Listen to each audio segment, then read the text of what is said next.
Hello friends, welcome back learn with Margi. So friends, आज हम करेंगे अपना क्लास 12 का फिजिकल केमिस्ट्री का चैप्टर नंबर 1, जिसका नाम है सॉल्यूशंस। जी हाँ फ्रेंड्स, आज हम अपना केमिस्ट्री जो हमारा सबसे मेन पोर्शन है पीसीएम का, उसका आज हम चैप्टर नंबर 1 करेंगे, जिसका नाम है सॉल्यूशन। सो फ्रेंड्स, ज़्यादा टाइम ना वेस्ट करते हैं, हम अपना पहला लेक्चर स्टार्ट करते हैं। सो आज पढ़ेंगे हम सॉल्यूशन चैप्टर। सो सबसे पहले तो हमारी आती है सॉल्यूशन की definition. Solution are homogeneous mixture of two or more than two component.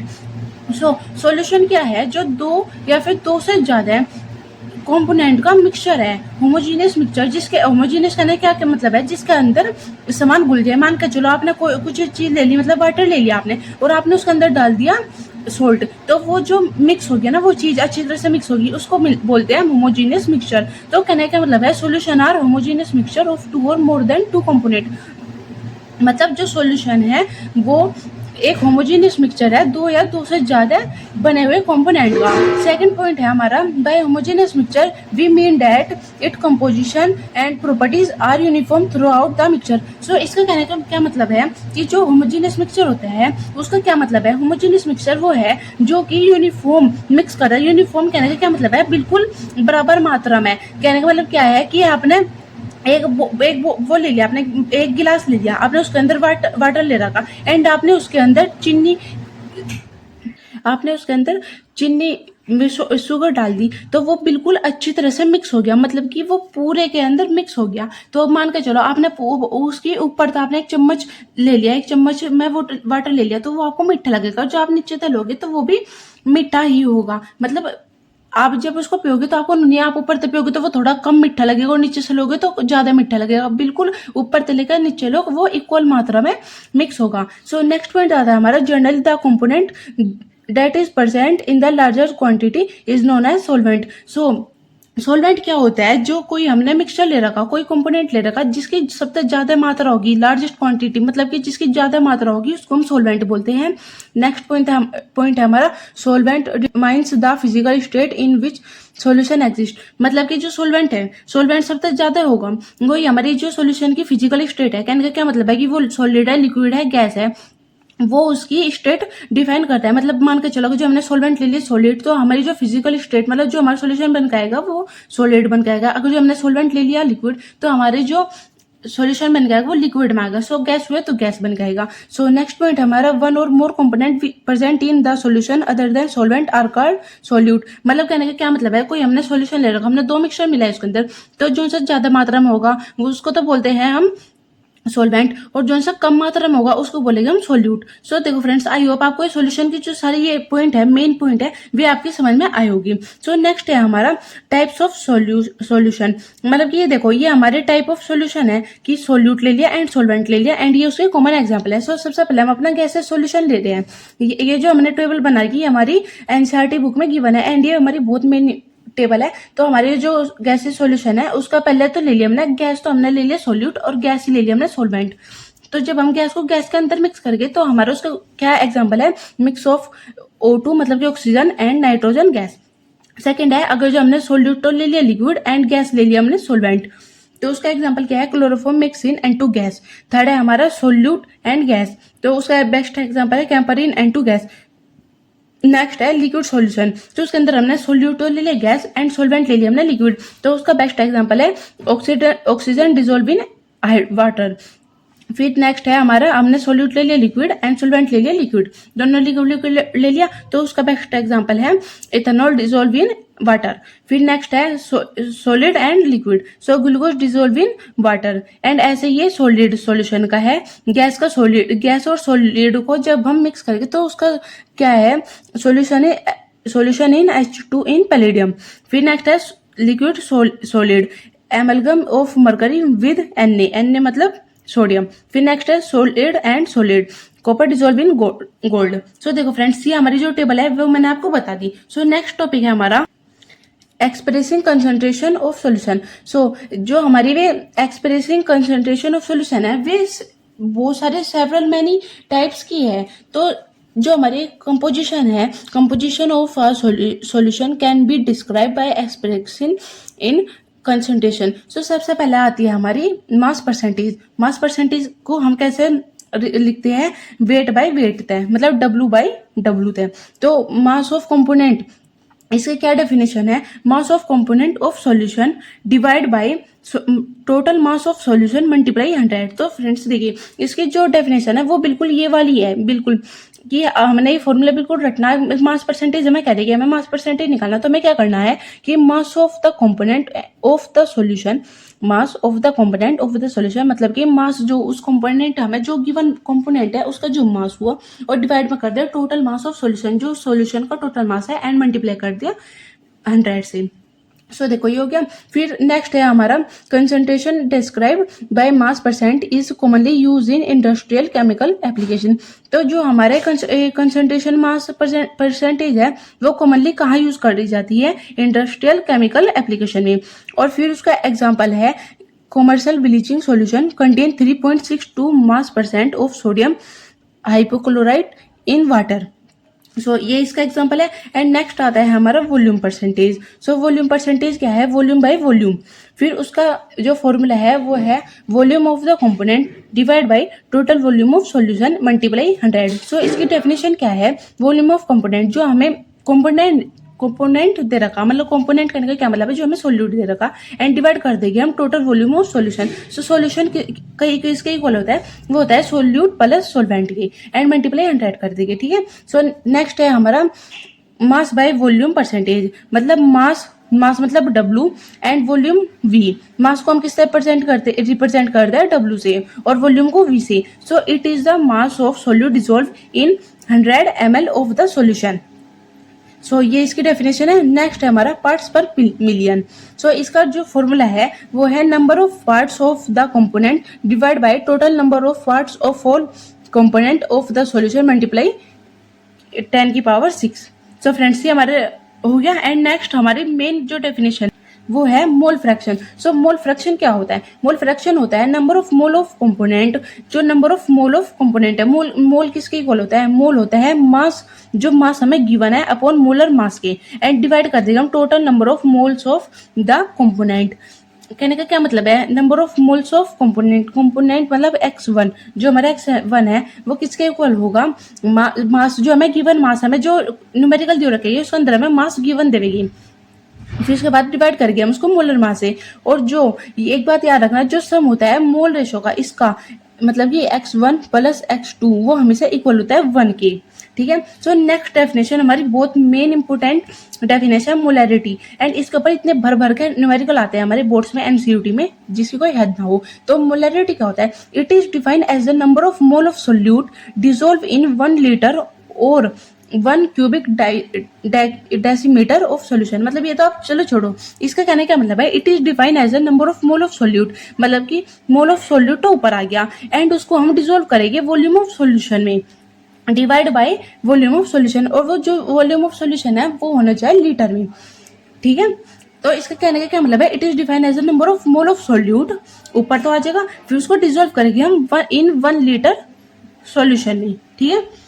And जो हमारी मोलैरिटी की जो एसआई यूनिट होती है वो मोल्स पर लीटर होती है, moles per litre. So next definition है हमारी molarity, it is defined as the number of moles of solute dissolve in mass of solvent. So friends देखिए ये मोलैरिटी एंड मोलैलिटी ये दोनों बिल्कुल सेम है, बस इसके अंदर माइनर ये डिफरेंस है कि इसके अंदर तो आता है volume of solution in litre, and इसके अंदर आता है मास ऑफ सॉल्वेंट इन केजी। सिर्फ इतना सा मेन डिफरेंस है, बस जरा सा। एंड फ्रेंड्स आप बिल्कुल चिंता मत करना, हम इस वीडियो में सिर्फ सारी थ्योरी पढ़ रहे हैं, एंड जो अगले वाला लेक्चर आएगा उसके अंदर हम बिल्कुल बेसिक टू एडवांस इसके सारी न्यूमेरिकल करेंगे। मैं आपको बिल्कुल बेसिक टू एडवांस न्यूमेरिकल की प्रैक्टिस भी करवाऊंगी। सो फ्रेंड्स जो मोलैरिटी है वो है it is defined as the number of moles of solute divide by mass of solvent in KG, ठीक है फ्रेंड्स। एंड हमारा नेक्स्ट जो मेन पॉइंट है वो है मोलैरिटी डिपेंड्स इन टेम्परेचर। जो हमारी मोलैरिटी है ना वो डिपेंड करती है टेम्परेचर पे, बट जो हमारी मोलैलिटी है वो टेम्परेचर पर डिपेंड नहीं करती, ठीक है फ्रेंड्स। आई होप आपको ये इतनी डेफिनेशन बिल्कुल अच्छी तरह से समझ में आई होगी। सो फ्रेंड्स हमारा नेक्स्ट टॉपिक आते हैं अब सोल्यूबिलिटी। एंड फ्रेंड्स सोल्यूबिलिटी बहुत ज्यादा मेन इंपॉर्टेंट टॉपिक है। सो सोल्यूबिलिटी क्या होता है, solubility is a substance is it maximum amount that can be dissolved in a specific amount of solvent at a specific temperature। so कहने का क्या मतलब है, solubility एक सब्सटेंस एक हम जब सोल्यूबिलिटी को डिसॉल्व करेंगे किसी maximum amount that can be dissolve in a specific amount of solvent. कहने का क्या मतलब है, सोल्यूबिलिटी एक ऐसा सब्सटेंस है जब हम किसी मैक्सिमम अमाउंट को डिसॉल्व करेंगे स्पेसिफिक अमाउंट ऑफ सॉल्वेंट में किसी स्पेसिफिक टेम्परेचर पे, तो उसी को हम सोल्यूबिलिटी कहते हैं। कहने का क्या मतलब है, एक बार और ध्यान से समझना कि सोल्यूबिलिटी एक ऐसा सब्सटेंस है जब हम मैक्सिमम अमाउंट बहुत ज्यादा से ज्यादा मात्रा डिसॉल्व करेंगे किसी एक स्पेसिफिक अमाउंट ऑफ सॉल्वेंट में और उसका कोई स्पेसिफिक टेम्परेचर भी होगा, तो उसी को हम सोल्यूबिलिटी कहते हैं। फिर उसके बाद नेक्स्ट आता है it's depend upon the nature of solute and solvent as well as temperature and pressure. जो हमारा सोल्यूबिलिटी है वो डिपेंड होता है नेचर ऑफ सोल्यूट पे, नेचर ऑफ सोल्वेंट पे, एज वेल एज वो टेम्परेचर पे भी डिपेंड होता है और वो प्रेशर पे, वो चारों पे डिपेंड होता है। ठीक है फ्रेंड्स, अब हमारा नेक्स्ट टॉपिक है solubility of a solid in a liquid. तो अब हम पढ़ेंगे कि हमारा फर्स्ट पॉइंट क्या है, every solid does not dissolve in a given liquid. मतलब कि जितने भी हमारे सारे के सारे सॉलिड है वो जो हमें गिवन लिक्विड है सारों में डिसॉल्व नहीं होता, वो किन्हीं गिने चुनों में डिसॉल्व होता है। सेकंड पॉइंट क्या है हमारा, while sodium chloride and sugar, जो हमारा सोडियम क्लोराइड है एंड शुगर है वो डिसॉल्व हो जाता है वाटर के अंदर है। एंड उसके बाद जो हमारा नेफ्थलीन है एंड एंथ्रासीन है वो वाटर के अंदर डिसॉल्व नहीं होता। ठीक है, नेक्स्ट पॉइंट है हमारा on the other hand naphthalene and anthracene dissolve readily. मतलब कि जो हमारा नेफ्थलीन है और एंथ्रासीन है वो डिसॉल्व हो जाता है बेंजीन में। जो ये है नेफ्थलीन एंड एंथ्रासीन ये वाटर में तो डिसॉल्व होता नहीं बिकॉज ये पोलर नेचर शो करता है वाटर, एंड ये हमारा बेंजीन क्या है वो है non polar.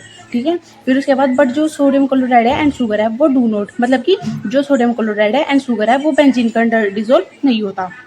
And it is observe that polar solute dissolve in polar solvent and non polar solute in non polar solvent. तो कहने का क्या मतलब है कि पोलर तो डिसॉल्व होता है पोलर के अंदर एंड नॉन पोलर डिसॉल्व होता है नॉन पोलर के अंदर। मतलब कि लाइक तो डिसॉल्व होगा लाइक के अंदर एंड अनलाइक डिसॉल्व होगा अनलाइक के अंदर। सो कहने का क्या मतलब है, जो हमारा पोलर सोल्यूट है वो डिसॉल्व होगा पोलर सॉल्वेंट के अंदर एंड जो हमारा नॉन पोलर सोल्यूट है वो डिसॉल्व होगा नॉन पोलर सॉल्वेंट के अंदर। फिर नेक्स्ट पॉइंट है हमारा in general A solute dissolve in a solvent. जब हम एक सोल्यूट को एक सॉल्वेंट पर डिसॉल्व करके if the intermolecular interaction are similar, अगर जो उनका इंटरमोलिकुलर इंटरएक्शन सिमिलर होगा तो हम क्या कहेंगे कि जो वे लाइक है वे डिसॉल्व हो रहा है लाइक के अंदर। ठीक है, नेक्स्ट पॉइंट हमारा when a solid is added to the solvent and फिर when a solute is added to the solvent some solute dissolve and it concentration increase in the solution. So कहने का क्या मतलब है कि जब हम सोल्यूट को ऐड करेंगे हम सॉल्वेंट के अंदर, ठीक है, सोल्यूट को हम डिसॉल्व करेंगे सॉल्वेंट के अंदर, तो कभी कभी क्या होता है हमने मतलब कुछ सोल्यूट में ये देखा है कि जब कुछ सोल्यूट जब डिसॉल्व होते हैं तो जो उस सॉल्यूशन की कंसंट्रेशन है वो इंक्रीज हो जाती है एंड उसी प्रोसेस को हम क्या बोलते हैं, डिसोल्यूशन बोलते हैं। कहने का क्या मतलब है कि जब हम सोल्यूट को डिसॉल्व करेंगे सॉल्वेंट के अंदर तो कुछ सोल्यूट डिसॉल्व होते हैं एंड जो उनकी सॉल्यूशन की कंसंट्रेशन है वो इंक्रीज हो जाती है एंड उसी प्रोसेस को बोलते हैं हम डिसोल्यूशन। फिर नेक्स्ट आता है हमारा some solute particle in solution collide with the solute particle and get separate out of the solution. कहने का क्या मतलब है, कुछ सोल्यूट पार्टिकल है जब वे किसी सॉल्यूशन के अंदर कोलाइड होगी, मतलब वे मिक्स होगी, वे अट्रैक्ट होगी, जब वे बॉन्ड बनाएगी तो जो हमारा सोल्यूट पार्टिकल है वे आर गेट सेपरेटली, मतलब कि जो सॉल्यूशन है उसके अंदर वे सेपरेट हो जाती है एंड उसी प्रोसेस को बोलते हैं, this process is known as crystallization. जैसे कि आपने देखा होगा कि हम जैसे कुछ बना रहे हैं तो आप साइड में देखोगे कि कुछ मतलब लग जाता है, जम सी जाता है वाइट सा कुछ, जैसा कि मतलब कुछ सॉलिड कुछ चीज है वो चिपक सी जाती है। आपने कुछ मतलब आप मान के चलो आपने कुछ वो ले रखा, सब्सटेंस ले रखा एंड आप जिसके अंदर कुछ चीज बॉईल करे, कुछ चीज बना रहे, तो आप देखोगे कि जो हमारा वो बाउल है, मान के चलो आपने कुछ बाउल ले रखा, आपने उसके अंदर आप कुछ बना रहे हो तो आप देखोगे कि जो साइड में वो कुछ सामान वहाँ पे चिपक से रहा है ना, उसको हम बोलते हैं क्रिस्टलाइजेशन। ठीक है, उसके बाद नेक्स्ट टॉपिक हम आता है हमारा नेक्स्ट पॉइंट है stage is reaches when the two process occur at the same rate. ठीक है, फिर आगे है हमारा नेक्स्ट पॉइंट है Under such condition, number of solute particles going into solution will be equal to the number of solute particles separating out, and a state of dynamic equilibrium is reaches. मतलब dynamic का कहने का क्या मतलब है कि जैसे मान के चलो कि हमने कोई एक वो ले लिया, एक हमारी यो सब्सटेंस हो गया, हमने उसके अंदर मान के चलो हमने 1 लीटर वाटर रखा, एंड मान के चलो उसकी कैपेसिटी है कि वो 1 लीटर ही वो 1 केजी ही वो शुगर को एब्जॉर्ब कर सकता है, तो हमने वो डाल लिया, ठीक है, एंड वो उसके अंदर अच्छी तरह से मिक्स हो गया। अगर जो हम उसकी कैपेसिटी सिर्फ 1 केजी शुगर को वो करने की थी, कंटेन करने की थी, स्टोर करने की थी, बट हम उसके अंदर और एक्स्ट्रा डालने लग रहे, तो वो क्या करेगा कि जो उनसे सॉल्यूशन है जितना हम उसके अंदर एक्स्ट्रा सामान डालने लग रहे वो निकलता चल जाएगा। उसी को बोलते हैं हम डायनेमिक इक्विलिब्रियम, ठीक है। फिर हमारा नेक्स्ट पॉइंट है हमारा, at this stage the concentration of solute in solution will remain constant under the given condition temperature and pressure. तो मैंने आपको यही समझाया अभी कि जब भी हम किसी डायनेमिक इक्विलिब्रियम का क्या मतलब है कि जब उसके अंदर हम उसके एक फिक्स कंसंट्रेशन है, अगर जो हम उसके फालतू उसके अंदर डालने लग रहे तो वो क्या करेगा, जो वो कांस्टेंट हो जाएगा और उसका जो सामान है वो उसको निकाल देगा, एंड उसका जो टेम्परेचर और प्रेशर है वो कांस्टेंट रहेगा। फिर उसके बाद है कि जो हमारा ये सिमिलर प्रोसेस है वो फॉलो होगा when gas are dissolve in liquid solvent. मतलब जब हम गैस जो है हमारा सॉल्यूट हो जाएगा एंड लिक्विड हो जाएगा हमारा सॉल्वेंट, जब उसको डिसॉल्व करेंगे इस प्रोसेस लिक्विड सॉल्वेंट के अंदर, तो हमारे उसके अंदर भी ये सेम प्रोसेस फॉलोड होगा। फिर उसके बाद में नेक्स्ट है हमारा such a solution in which no more solute can dissolve at the same temperature and pressure is called a saturated solution। saturated solution का कहने का क्या मतलब है, such a solution in which no more solute can dissolve, मतलब कि जैसे एक सब्सटेंस है उसकी क्वांटिटी है, उसकी कैपेसिटी है कि वो सिर्फ 1 किलो सामान कैप्चर स्टोर कर सकते हैं, लेकिन हम उसके अंदर बहुत ज़्यादा भरन लग रही तो वो सारा सामान पिन जाएगा। बस वो अपना एक constant same temperature and same pressure पे वो अपना एक कॉन्स्टेंट सामान बना के रख लेगा। फिर उसके बाद में नेक्स्ट है हमारा N unsaturated solution is one in which more solute can dissolve at the same temperature. मतलब कि अनसैचुरेटेड का कहने का क्या मतलब है, हम जितना चाहे उसके अंदर जो कंपाउंड है सब्सटेंस है हम वो उसे सेम टेम्परेचर में जितना भी चाहे उतना भर सकते हैं। फिर उसके बाद में नेक्स्ट पॉइंट है हमारा जो the concentration of solute in such a solution is it solubility, ठीक है। फिर उसके बाद में हमारा जो नेक्स्ट और लास्ट पॉइंट है हमारा वो है earlier we have observed that solubility of one substance into another depend on the nature of the substance in addition to these variable to other parameters that is temperature and pressure also contain this phenomena। मतलब कहने का क्या मतलब है, जो हमारी solubility है मैंने आपको बताया था कि वो हमारे किस पर डिपेंड करता है, वो हमारे टेम्परेचर प्रेशर पैरामीटर इन पर डिपेंड करते हैं, एंड इसी फिनोमेना को हम क्या बोलते हैं, तो ये हमारा सोल्युबिलिटी हो गया। सो फ्रेंड्स उसके बाद हमारा नेक्स्ट टॉपिक आता है इफेक्ट ऑफ टेम्परेचर। सो अब हम इसके अंदर पढ़ेंगे कि हमारा क्या इफेक्ट हो रहा है टेम्परेचर के ऊपर। देखो, the solubility of a solid in a liquid in significant by affected by temperature change condition the equilibrium represent by, ये है जो सो कहने का क्या मतलब है कि जो हमारी सोल्युबिलिटी है वो सोलिड इन ए लिक्विड की वो क्या सिग्निफिकेंट क्या करती है, हमें क्या दिखाती है, वो अफेक्ट करती है टेम्परेचर को, मतलब वो टेम्परेचर चेंज करती है, ठीक है। पहले पॉइंट में सिर्फ ये कह रखा। फिर उसके बाद है हमारे सेकंड पॉइंट में this being dynamic equilibrium must follow Le Chatelier principle. मतलब जो ये हमारा प्रिंसिपल है ये हमने क्लास 11th में पढ़ा था, एंड जो हमारा ये डायनेमिक वाला है ये इस वाले प्रिंसिपल को फॉलो करता है। उसके बाद हमारा नेक्स्ट थर्ड पॉइंट है in general in a nearly saturated solution the dissolution process is endothermic, and इसका जो डेल्टा है वो एच मतलब कि हमारा क्या होगा एंथैल्पी हो गया, जो हमारा एच होगा वो ग्रेटर देन होगा 0 के। मतलब एंडोथर्मिक में क्या होता है जिसमें हम हीट को एब्जॉर्ब करते हैं, ठीक है। एंड फिर हमारा नेक्स्ट पॉइंट है जो एक्सोथर्मिक में क्या होगा, जो हमारा डेल्टा एच होगा वो क्या होगा लेस देन होगा 0 का। मतलब एक्सोथर्मिक में आपको पता है कि एक्सोथर्मिक में होता है हमारा हीट रिलीज होती है, तो इसमें क्या होगा जो हमारी सोल्युबिलिटी है वो तो डिक्रीज होगी, एंड इसके अंदर हमारी सोल्युबिलिटी इंक्रीज होगी। मतलब एंडोथर्मिक में तो हमारी सोल्युबिलिटी जो है वो इंक्रीज होगी, डेल्टा एच हो क्या होगा इंक्रीज 0 तक बड़ा होगा, और एक्सोथर्मिक में हमारा डेल्टा एच छोटा होगा उसमें डिक्रीज होगा। फिर उसके बाद में आता है हमारा solubility of a gas in a liquid इसका फर्स्ट पॉइंट है many gases dissolve in water, मतलब कि बहुत सारी गैस है जो डिसॉल्व हो जाती है वाटर में। जैसे कि हमारे वाटर के अंदर सबसे मेन हमें ऑक्सीजन मिलता है, H2O हमारा जो वाटर है उसके अंदर हमें क्या मिलता है, हाइड्रोजन गैस भी मिलती है, नाइट्रोजन गैस भी मिलती है, हमें हीलियम गैस भी मिलती है, हमें ऑक्सीजन भी मिलता है, सब कुछ मिलता है। सो नेक्स्ट पॉइंट हमारा oxygen dissolve only to a small extent in water, it is this dissolve oxygen which sustain all aquatic life. Aquatic life कहने का क्या मतलब है कि एक्वेटिक लाइफ वो होता है जो धरती पानी में रहता है, एक्वेटिक लाइफ, ठीक है, कहने का ये मतलब है। तो जो हमारी एक्वेटिक लाइफ है वो इसलिए, जो मछली है वे इसलिए जी रही है क्योंकि वाटर के अंदर भी ऑक्सीजन है। अगर जो ऑक्सीजन ही खत्म होती फिर वे तो फिश तो मरी जाएगी, ठीक है। फिर उसके बाद हमारा नेक्स्ट पॉइंट है on the other hand hydrogen chloride gas HCl is highly soluble in water, मतलब जो हमारी हाइड्रोजन गैस है HCl है वो बहुत ज्यादा हाईली सोल्यूबल है इन वाटर में, because it is polar nature, HCl का पोलर नेचर है, and that is difference of electronegativity of HCl, and जो HCl की इलेक्ट्रोनेगेटिविटी है वो भी बहुत ज्यादा है। फिर इसके बाद solubility of gas in a liquid is greatly affected by pressure and temperature, जो हमारी सोल्युबिलिटी है गैस की लिक्विड में, वो पढ़ रहे हैं ना बच्चे हम, गैस इन लिक्विड, उसकी जो सोल्युबिलिटी है वो सबसे ज्यादा अफेक्ट करते हैं प्रेशर को और टेम्परेचर को। जो उसके बाद है the solubility of gas increase with increase the pressure, मतलब जो हमारी गैस की सोल्युबिलिटी अगर जो हम उठाएगी तो हमारा जो प्रेशर है वो भी बढ़ेगा। फिर उसके बाद में देखो ये हमारा डायग्राम है, ये हमें एनसीईआरटी में दे रखा है, for solution of gases in a solvent system. देखो हमने एक सिस्टम दे रखा है, एक ये वाला सिस्टम हो गया, एक ये वाला सिस्टम हो गया।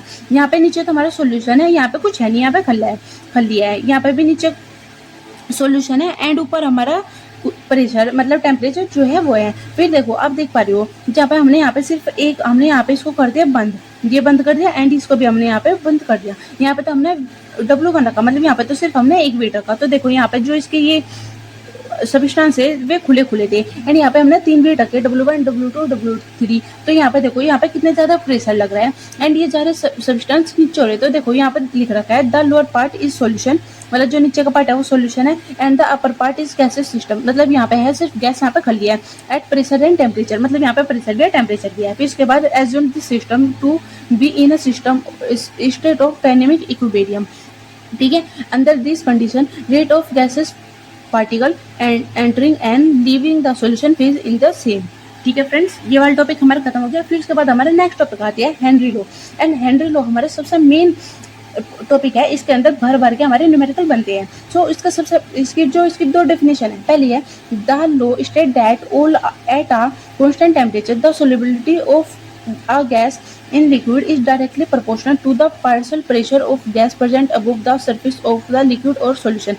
कहने का क्या मतलब है कि दिस लॉ स्टेट दैट, ये हमें ये जो लॉ है हमें बताता है कि कांस्टेंट टेम्परेचर पे, एक कांस्टेंट टेम्परेचर पे जो सोल्युबिलिटी ऑफ गैस है, solubility of gas in a liquid is directly proportional to the partial pressure of gas. जो हमारा पार्शियल प्रेशर है गैस का किस पे, लिक्विड सरफेस, जो हमारे लिक्विड सरफेस है ना उसका जो सोल्यूशन है उसकी सरफेस पे, ठीक है, वो क्या है हमारा डायरेक्टली प्रोपोर्शनल है partial pressure of the gas की। फिर उसके बाद हमारी सेकेंड डेफिनेशन है the most commonly use form of Henry law state that, ये अब यहाँ से जो हमारी मेन डेफिनेशन वो यहाँ से स्टार्ट होगी, the partial pressure of a gas in vapour phase is proportional to the mole fraction of the gas. कहने का क्या मतलब है, जो हमारा पार्शियल प्रेशर है गैस का इन वेपर फेज, मतलब वेपर तो आपको जानते होंगे, मतलब कोई बाउल हो गया, गर्म बाउल मान के चलो हमने कोई बाउल ले रखा, उसके अंदर गर्म पानी रख रखा, तो ऊपर जो भी वे आती है भाप से आते हैं उसको हम वेपर बोलते हैं।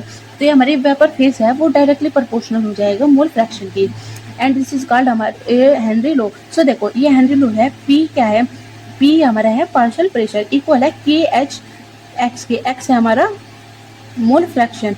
सो देखो अब मैं यहाँ पे दिखा रही हूँ आपको, जो के एच है हमारा, पी क्या था पार्शियल प्रेशर डायरेक्टली प्रोपोर्शनल था एक्स के, एक्स क्या है हमारा मोल फ्रैक्शन है। देखो ये रहा partial pressure is directly proportional to the mole fraction, ये है। फिर जब हम ये प्रोपोर्शनल का साइन हटाएंगे तो हमारा के एच आ जाएगा। के एच क्या है हमारा हेनरी लॉ है, हम हेनरी लॉ को किससे डिनोट करते हैं, के एच है, के एच हेनरी लॉ को हम डिनोट करते हैं के एच है। तो जब हम ये यहाँ पे ये साइन हटाएंगे प्रोपोर्शनल का तो हमारा के एच आ जाएगा। तो यहाँ पर हो जाएगा P इक्वल टू के एच एंड एक्स, एक्स मतलब कि हमारा मोल फ्रैक्शन। फिर उसके बाद हमारा ये है कि सोल्युबिलिटी क्या है, इनडायरेक्टली प्रोपोर्शनल के एच की। अगर जो हम पार्शियल प्रेशर बढ़ाएगी तो हमारा क्या मोल फ्रैक्शन बढ़ेगा एंड pH भी हमारा बढ़ेगा।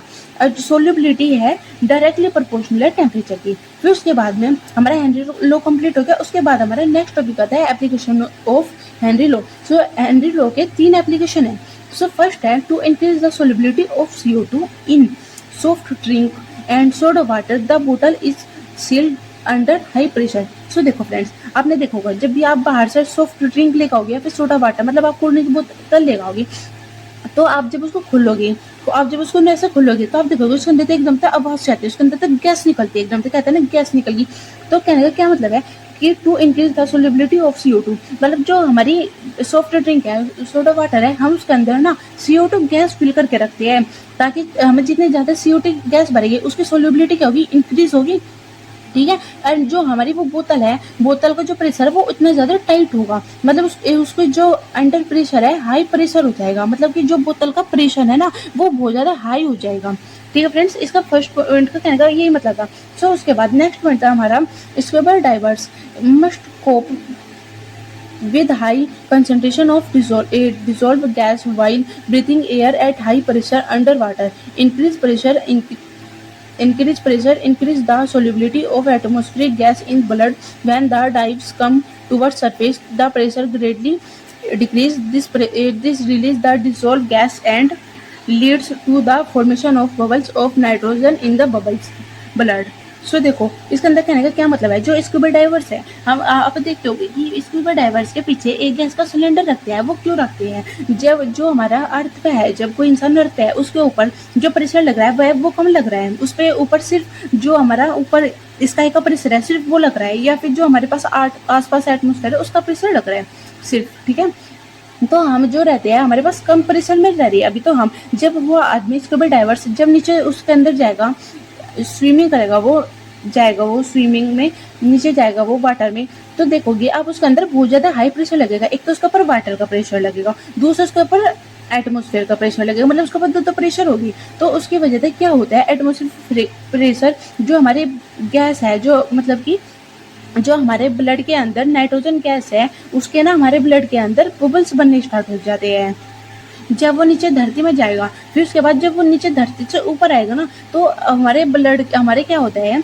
स्कूबा डाइवर्स के अंदर जो हमारे ब्लड है उसके अंदर ब्लड्स के अंदर बबल्स बनने स्टार्ट हो जाते हैं एंड हमारे नाइट्रोजन के बबल्स बनने स्टार्ट हो जाते हैं and this block capillaries and create a medical condition known as bends. मतलब कि वो है ना जो हमारी कैपिलरीज है हमारी ब्लॉक कर देती है। आपने सुना होगा बायोलॉजी में हमारी जो कैपिलरीज है उसको क्या कर देगा ब्लॉक कर देगा एंड क्रिएट कर देगा medical condition known as bends. हम इसको बैंड्स बोलते हैं, जो ये हमारी ये दिक्कत होगी ना उसको हम बैंड्स बोलते हैं। Which are painful and dangerous to life to avoid bends as well as the toxic effect of high concentration of nitrogen. So मतलब जो वे बैंड्स बनेगा वे हमारी लाइफ के लिए बहुत ज़्यादा पेनफुल एंड डेंजरस हो सकते हैं हमारी लाइफ में। और ऐसा होने से अगर जो किसी इंसान की जान भी चल जाती है। तो अब हम यहाँ पे क्या करेंगे concentration of nitrogen in the blood the tank use by scuba divers. जो स्कूबा डाइवर्स है वे एक टैंक लेके जाते हैं, आपने देखोगा तो उसके अंदर क्या फील होता है fill air dilute with helium तो होगा 11.7%। हीलियम तो होगा 11.7%, 56.2% होगा नाइट्रोजन एंड 32.1% होगा उसके अंदर ऑक्सीजन। तो मतलब ये अनइक्वल मात्रा होती है इन तीनों की हीलियम नाइट्रोजन एंड ऑक्सीजन की। तो वो जो स्कूबा डाइवर्स है फिर वो जो गैस है वो उसको लेता है ताकि उसको कोई भी मेडिकल कंडीशन फॉर्म ना हो। तो देखो फ्रेंड्स ये हो गया। फिर उसके बाद हमारा एक लास्ट पॉइंट है जो हमारे थर्ड एप्लीकेशन है उसका है eight high altitude the partial pressure of oxygen is less then that at the ground level. मतलब आपने देखा होगा जब हम धरती पर रहते हैं हमारे यहाँ पे बिल्कुल हमारा एटमोस्फेयर बिल्कुल सही है, यहाँ पर ना तो हमारे पर ज़्यादा हाई प्रेशर लग रहा ना कम प्रेशर लग रहा। बट जब हम हाई एल्टीट्यूड पे जाएंगे जब हम कभी पहाड़ पे जाएंगे तो वहाँ देखेंगे कि आपको सांस लेने में बहुत ज़्यादा दिक्कत हो रही है। वो क्यों हो रही है, क्योंकि वहाँ पे ना ऑक्सीजन की मात्रा बहुत ज़्यादा कम है। वहाँ पे low concentration of oxygen in the blood and tissues of the living at high altitude or climber. Low blood oxygen causes climber to become weak and unable to think clear symptoms of a condition known as anorexia। सो कहने का क्या मतलब है जब हम ऊपर जाते हैं पहाड़ों में कोई altitude high altitude and climbers पे तो हम देखेंगे कि हमें वीकनेस फील हो रही बहुत ज़्यादा, हमें चक्कर सा आ रहे हैं, हमें कुछ समझ में नहीं आ रहा, तो वो इसीलिए होता है, हमें ऐसे क्लियर हमें सिम्टम्स होते हैं कि हम उसको बोलते हैं एनोक्सिया। जब हम ज़्यादा ऊपर जाएंगे एंड हमें वहाँ पे अच्छी एयर नहीं मिलेगी, अच्छा ऑक्सीजन नहीं मिलेगा, तो उसकी वजह से हमें एक डिजीज हो जाती है, उसको बोलते हैं एनोक्सिया। फिर उसके बाद हमारा नेक्स्ट टॉपिक आता है इफेक्ट ऑफ टेम्परेचर। तो अब इसके भी इफेक्ट ऑफ टेम्परेचर होता है। इसका क्या है, solubility of gas in liquid decrease with राइसेस in temperature when dissolve like when dissolved the gas molecule are present in liquid phase and the process of dissolution can be considered similar to condensation and heat is evolved in this process. फिर इसके बाद आता है as dissolution in the exothermic process the solubility should decrease with increase the temperature। मतलब जो हमारी solubility है वो डिक्रीज होगी बिकॉज क्योंकि हमने पहले पढ़ा था जो एक्सोथर्मिक प्रोसेस है वो क्या करता है, सोलिबिलिटी करता है डिक्रीज एंड इंक्रीज करता है वो टेम्परेचर। ठीक है फ्रेंड्स, ये हमारा कंप्लीट हो गया। सो नेक्स्ट आता है हमारा vapour pressure of solid solution. तो अब हम पढ़ेंगे vapour pressure of solid solution. सबसे पहले क्या है, liquid solution are form when solvent in a liquid the solute can be a gas liquid और अ सॉलिड। सो कहने का क्या मतलब है, जो लिक्विड सॉल्यूशन है वो फॉर्म करता है when solvent in a liquid, जब हमारे सॉल्वेंट हो लिक्विड और जो the solute can be a gas liquid और आ सॉलिड। ठीक है, फिर उसके बाद में है generally the liquid solvent in volatile. जो हमारा लिक्विड सॉल्वेंट होता है वो क्या होता है, वोलेटाइल होता है जनरली ज़्यादातर। द सॉल्यूट मे और मे नॉट बी वोलेटाइल, और जो हमारा सॉल्यूट होता है वो शायद और शायद नहीं वोलेटाइल भी हो सकता है। We shall discuss the properties of only binary solution.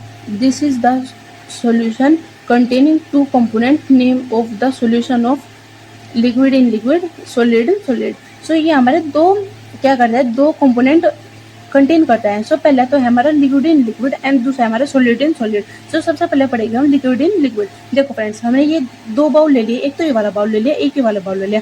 इसके अंदर मान के चलो हमने यहाँ पर लोग का इसको भर लिया, यहाँ पे हमने इसको भर लिया, यहाँ पे हो गया हमारा लिक्विड वन एंड ये हो गया हमारा वाटर। ठीक है, उसके बाद हमारे ये जो ऊपर ये बनेगी हमारी बनेगी वेपर्स बनेगी एंड ये नीचे ना प्रेशर लगाएगी, वेपर प्रेशर, जिसको बोलेंगे हम इक्वल टू P01। ठीक है, एंड ऐसे यहाँ पे हमने दूसरा बाउल ले लिया, यहाँ पे भी हमने दूसरा क्या ले लिया, यहाँ पे दूसरा लिक्विड ले लिया।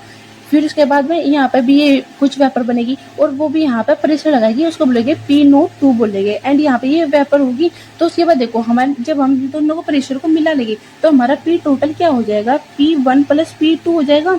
ठीक है, फिर हमें सबसे पहले हमने पढ़ा था राउल्स लॉ में प्रेशर 1 डायरेक्टली प्रोपोर्शनल होगा x1 के एंड प्रेशर 2 इक्वल होगा Px2 के। ठीक है, फिर इसके बाद में हम क्या करेंगे, दोनों को P टोटल को ऐड कर लेंगे, इन दोनों को हमने ऐड कर लिया तो ये हमारा एक फॉर्मूला बन के आ गया। ठीक है फ्रेंड्स, आता है नेक्स्ट राउल्स लॉ। सो ये हमारा राउल्स लॉ दूसरा है। इसके अंदर क्या कहता है, Raoult's law state that for a solution of volatile liquid the partial vapour pressure of each component of the solution is directly proportional to the mole fraction present in solution। सो कहने का क्या बेसिकली क्या मतलब है कि जो हमारा pressure है वो डायरेक्टली प्रोपोर्शनल है मोल फ्रैक्शन की। बस सिंपल यही बात है, इसके अंदर हमें क्या रखे रूल्स के अंदर। तो यहाँ पे क्या हो जाएगा, जो प्रेशर है P1 से हम उसको डिनोट करते हैं एंड मोल फ्रैक्शन हम x1 से, वो डायरेक्टली प्रोपोर्शनल है एंड जब हमें प्रोपोर्शनल का साइन हटाएगी तो यहाँ पे क्या आ जाएगा P1 नोट या जगह एंड जब हम इसको क्या करेंगे, ऐड करेंगे प्रेशर टोटल को ऐड करेंगे तो यहाँ पे क्या हो जाएगा, P टोटल क्या हो जाएगा x1 P1 नोट। ठीक है फ्रेंड्स, ये हो गया एंड अब हम इसको सोल्व करेंगे तो हमारा एक फॉर्मूला बन का जाएगा एंड इसके ऊपर हमारी बहुत ज़्यादा न्यूमेरिकल बनते हैं। सो अब नेक्स्ट है हमारा second, vapour pressure of solution in solid in liquid. मतलब पहले तो हमने लिक्विड इन लिक्विड का पढ़ा था, फिर अब पढ़ेगा हम सॉलिड इन लिक्विड का। सो पहले तो हम क्या करेंगे, पहले हमने एक कंटेनर लिया, उसके अंदर हमने क्या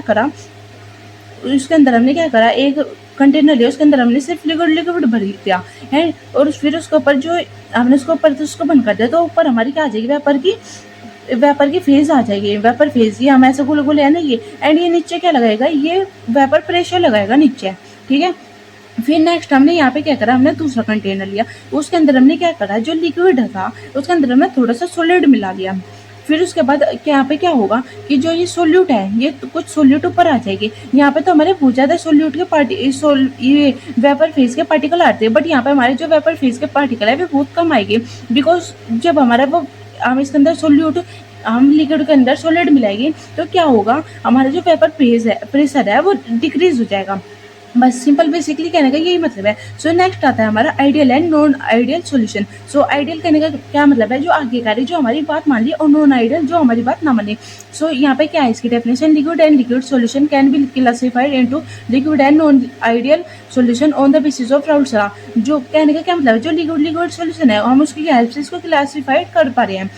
एंड आइडियल सॉल्यूशन भी है जो राउल्स लॉ की बात माने। जो आइडियल सॉल्यूशन है वो तो राउल्स लॉ फॉलो करता है, बट जो नॉन आइडियल सॉल्यूशन है वो राउल्स लॉ नॉट फॉलो करता है।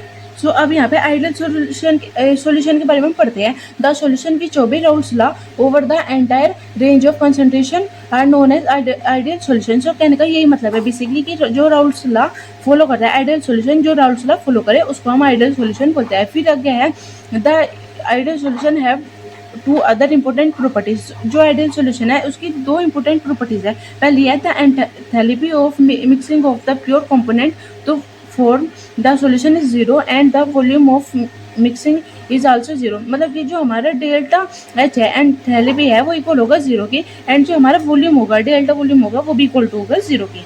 एंड उसके बाद हमारे कुछ इंपॉर्टेंट पॉइंट है वे है कि in pure component the intermolecular interaction will be of two type, A interaction होगा and B interaction होगा, whereas in the binary solution in addition on the these two interaction A B type of interaction will also be present। मतलब कहने का क्या मतलब है, जो कोई प्योर कंपोनेंट होगा उसके अंदर दो इंटरेक्शन होगी, A इंटरेक्शन होगा एंड B इंटरेक्शन। जब हम इन दोनों का इंटरेक्शन करवाएंगे तो हमें क्या फॉर्म होगा, हमारा A B टाइप का इंटरेक्शन फॉर्म होगा। फिर उसके बाद क्या है, if the intermolecular reduction force between the A and B are nearly equal to those between A B, this lead to the formation of ideal solution.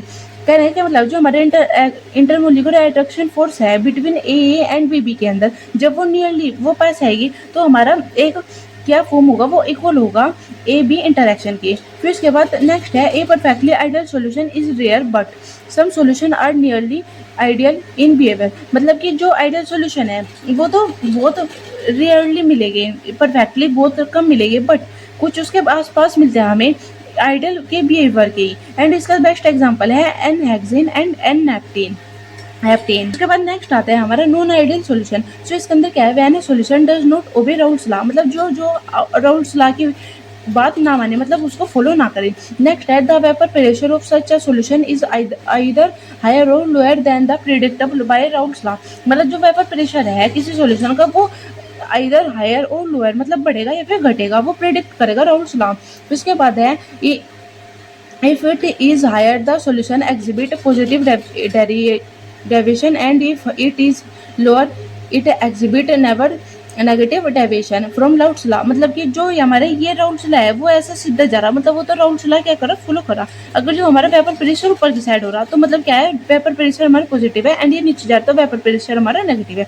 ऐसे इसके कुछ इंपॉर्टेंट पॉइंट है। ये क्या है, the cause of this deviation lie in the nature of interaction of at the molecular level. मतलब ये molecular level के नेचर पे होगा। फिर उसके बाद है in case of positive deviation from Raoult's law A B interaction are weaker than those between A और बी बी इंटरेक्शन। सो देखो जो राउल्स लॉ वो आइडियल सॉल्यूशन था उसके अंदर क्या था, हमारा ए बी जो इंटरेक्शन था वो स्ट्रॉन्ग था, एंड बट यहाँ पे क्या है, यहाँ पे उसको अपोजिट है। यहाँ पे ए बी जो इंटरेक्शन वो तो होगा वीक, एंड जो हमारा A and B B interaction वो होगा हमारा स्ट्रॉन्ग। फिर उसके बाद में आता है कि this mean that is such solution molecular of A और B will find it easier to escape than its pure state. This will increase the vapor pressure and result in positive deviation. So उसके बाद आता है, फिर उसके बाद हमारा सबसे मेन इंपॉर्टेंट टॉपिक आता है कोलिगेटिव प्रॉपर्टीज।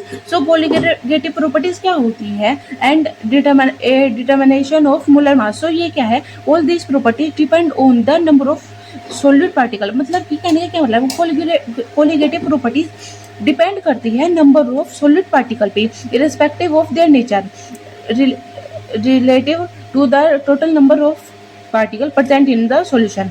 ठीक है, फिर इसके अंदर चार हमारी कोलिगेटिव प्रॉपर्टीज है। पहली है relative lowering of vapour pressure of solute, second depression of freezing point, third है elevation of freezing boiling point, fourth है osmotic pressure of the solution. तो अब हम इसको एक करके पढ़ते हैं। तो यहाँ पे सबसे पहले आई हमारी relative lowering of vapour pressure. So ये क्या है, vapour pressure of solvent in solution is less than the pure solvent. जो हमारा वेपर प्रेशर है सॉल्वेंट का किसी सॉल्यूशन में वो कम होगा प्योर सॉल्वेंट के। एंड उसके बाद हमारा ये एक फॉर्मूला है। फिर उसके बाद में नेक्स्ट आता है हमारा elevation of boiling point. So boiling point के कहने का क्या मतलब है, the vapour pressure of boil liquid is increase with increase the temperature. मतलब कि जब हम वेपर प्रेशर लिक्विड का बढ़ाएंगे तो हमारा टेम्परेचर भी बढ़ेगा, ठीक है। फिर सेकंड पॉइंट है हमारा, if boil at the temperature at which it vapour pressure equal to the atmospheric pressure. मतलब जब भी हम किसी सब्सटेंस को बॉईल करेंगे किसी टेम्परेचर पे तो उसका जो वेपर प्रेशर है वो इक्वल हो जाएगा एटमॉस्फेरिक प्रेशर के। फिर उसके बाद नेक्स्ट है हमारे एक एग्जांपल है, जैसे वाटर है उसको बॉईल करेंगे हम एट 375.15 केल्विन पे, मतलब 100 डिग्री सेल्सियस पे हम उसको बॉईल करेंगे। Because the temperature the vapour pressure of water is, जो हमारा वाटर का वेपर प्रेशर वो हो जाएगा 1.013 बार, मतलब 1 atm के इक्वल हो जाएगा। फिर उसके बाद नेक्स्ट है vapour pressure of the solvent decrease in the presence of non volatile solute. मतलब कि जो हमारा वेपर प्रेशर है वो सॉल्वेंट पे डिक्रीज हो जाएगा, vapour pressure of solvent decrease हो जाएगा in the presence of non volatile solute. मतलब जब नॉन वोलेटाइल सॉल्यूट प्रेजेंट होगा तो हमारा वेपर प्रेशर ऑफ सॉल्वेंट क्या हो जाएगा, डिक्रीज हो जाएगा। फिर इसके बाद इसका एग्जांपल है, the vapour pressure of an aqua solution of sucrose is less than इतने बार, the boiling point of the solution is always higher than the boiling point of pure solvent in which the solution is preferred.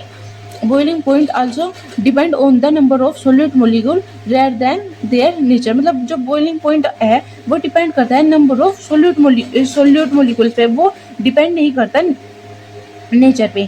फिर उसके बाद है हमारे ये कुछ हमने मान के चलो हमने लेट करा टी बी नोट, हमने वो करा लेट करा B the boiling point of pure solvent and T B हमने लेट कर दिया बॉइलिंग पॉइंट ऑफ सॉल्यूशन। तो हम यहाँ पे क्या करें, the increase of boiling point of delta T B equal हो जाएगा T B minus T B naught के in is known as elevation of boiling point. Experiment, हमने एक एक्सपेरिमेंट करा है, show that for dilute solution of the elevation of boiling point delta TB is directly proportional to the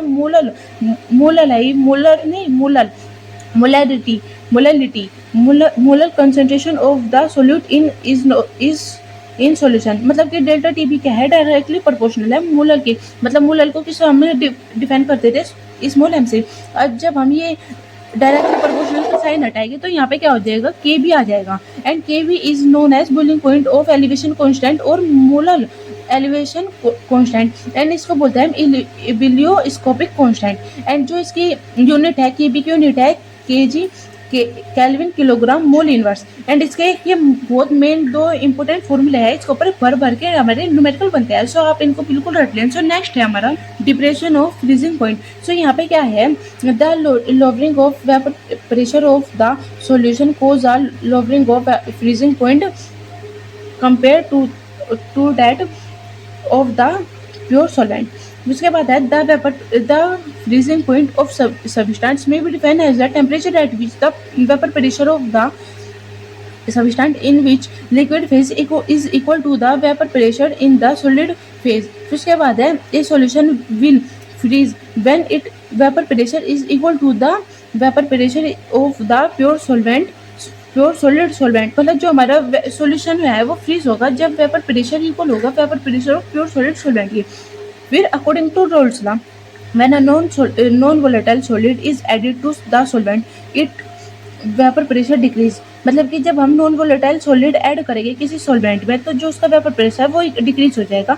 and now it would become equal to that a solid solvent at low temperature. मतलब जो हमारा solid solvent है उसका temperature low हो जाएगा। फिर उसके बाद है thus the freezing point of the solvent decrease. मतलब जो उसका सॉल्वेंट का फ्रीजिंग पॉइंट है वो डिक्रीज हो जाएगा। फिर उसके बाद हमने लेट करा टी बी नोट, हमने लेट करा freezing point of pure solvent and T B हमने मान लिया फ्रीजिंग पॉइंट है when non volatile solute is dissolve. फिर उसके बाद हमारे एक मेन फॉर्मूला है ये वाला, एंड हम उसको ये हमारा फॉर्मूला है। एंड हम यहाँ पे क्या करेंगे कि हमारा ये भी मोलर के इक्वल होता है, मोलर पे डिपेंड करता है। यहाँ पे क्या आ जाएगा, delta T F directly proportional है मोलर की। एंड यहाँ पे हमने ये कॉन्स्टेंट रटा है तो ये डायरेक्टली प्रोपोर्शनल हटा है तो यहाँ पे क्या आ जाएगा KF आ जाएगा। एंड KF है हमारा क्रियोस्कोपिक कांस्टेंट की, एंड इसकी यूनिट भी सेम है केल्विन किलोग्राम मोल इनवर्स। फिर नेक्स्ट है हमारे सबसे मेन इंपॉर्टेंट फॉर्मूला है, ये दो फॉर्मूले इसके ऊपर बहुत ज्यादा न्यूमेरिकल बनते हैं, सो ये तो आप बिल्कुल याद कर लेना। फिर नेक्स्ट हमारी फोर्थ प्रॉपर्टी है ऑस्मोसिस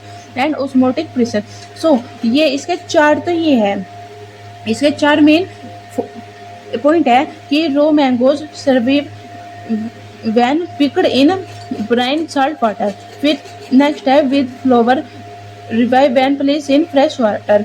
फिर थर्ड है blood cell when suspend in saline water etc। फिर उसके बाद हमारे सबसे ज्यादा मेन तो ये आता है फोर्थ सेमी परमेबल मेम्ब्रेन क्या होता है, if membrane is placed between the solvent and solution the solvent molecule will flow through the membrane from pure solvent to the solution। this process of flow of the solvent is called osmosis। कहने का क्या मतलब है, जो हमने एक solution ले लिया उसके अंदर क्या है सोलवेंट एंड सॉल्यूशन है, जो the solvent molecule will flow, जो हमारे सोलवेंट मोलिक्यूल है वो फ्लो हो गए थ्रू द मेम्ब्रेन, इस मेम्ब्रेन के थ्रू फ्लो हो गए तो from pure solvent of the solution, जो हमारे प्योर सोलवेंट है वो सॉल्यूशन हो जाएगी। सो उसी प्रोसेस को हम क्या बोलते हैं, ऑस्मोसिस बोलते हैं। फिर उसके बाद में क्या आया, the flow of solvent from its side to solution side across a semi-permeable membrane and can be stopped if some extra pressure is applied to the solution। this process is just stop the